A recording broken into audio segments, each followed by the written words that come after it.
In 490 BC, Athens won Marathon, the most celebrated land battle in Greek memory.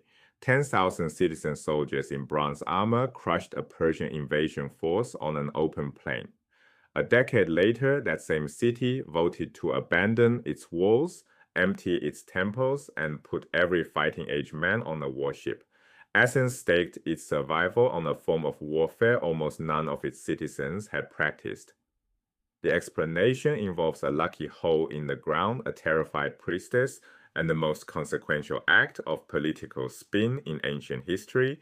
The story begins underground in a silver mine called Laurion. South of Athens, near the tip of the Attic Peninsula, miners had worked silver deposits for generations. In 483 BC, they burrowed into an immense new vein, a geological windfall on a scale no one anticipated. The timing was extraordinary.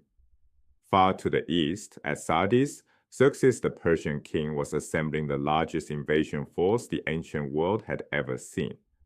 Between a mine shaft in southern Attica and a Persian staging ground across the Aegean, the fate of Greece would be decided. The silver poured out of Laurion and into Athens' famous owl coins, stamped with Athena on one face and her sacred owl on the other. The initial proposal in the assembly was simple and popular: divide the windfall equally among every citizen.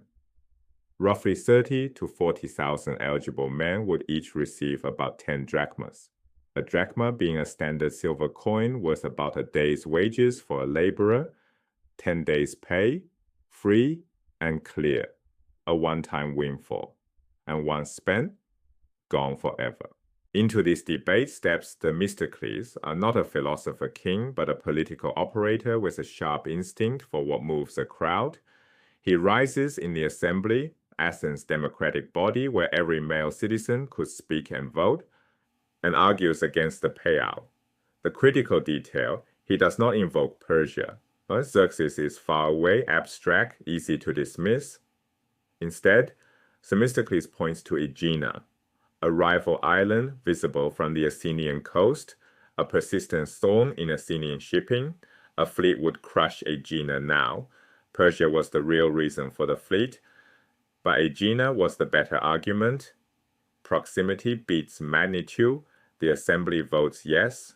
Over 3 years, Athens builds 200 triremes, 3-banked warships, right? Each crewed by about 170 rowers. Overnight, Athens commands the largest fleet in Greece, 200 triremes, each one a 3-banked warship, needing about 170 rowers. That's 34,000 men at the oars, virtually every adult male citizen, plus thousands of resident aliens. This isn't a professional navy, it's total civic mobilization. Consider what Athens is trading. At Marathon, 10,000 hoplites, heavily armored infantry carrying bronze shields and long spears, stood on solid ground and won the most famous victory in living memory. That was Athens' proven military identity. Stand your ground, hold the line, fight shoulder to shoulder. The fleet model demands the opposite: leave the land, sit on a wooden bench, pull an oar in rhythm with strangers, trust the hull beneath you. Athens is being asked to become something it has never been. Athens now had ships. What it still lacked was the nerve to use them. That nerve would come from a mountaintop.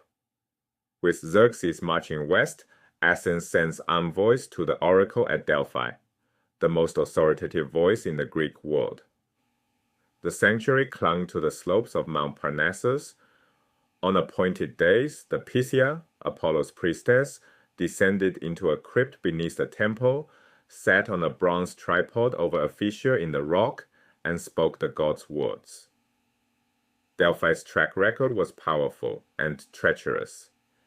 King Croesus of Lydia once asked whether he should attack Persia. The oracle told him he would destroy a great empire. He attacked. The empire he destroyed was his own. The Athenian envoys descend into the crypt. The Pythia's answer is immediate and devastating. Flee, abandon your homes. Fire and war will consume the city. Temples run with blood. The gods themselves weep. Get out. Nothing cryptic here. A death sentence for Athens. delivered in the voice of Apollo. The envoys stagger into the sunlight, shattered, but their Delphian host urges them to try something almost unheard of. Go back in, carry olive branches as suppliants, and ask the god a second time. The Pythia normally speaks once per month. To press for a second answer is an extraordinary act of desperation. They re-enter the crypt. This time the tone shifts. Zeus cannot save you, Ares cannot save you, but the god grants to Athena a wooden wall that alone shall not fall. One critic lifeline where the first prophecy offered none. The envoys write down every word and carry these lines back across the mountains to Athens. The debate that follows will split the city apart. Three factions forming the assembly, each certain they understand the god's meaning. The first reads literally. The Acropolis, Athens' sacred rock, was ringed by an ancient wooden palisade. That fence is the wooden wall. Retreat to the hilltop and trust divine protection.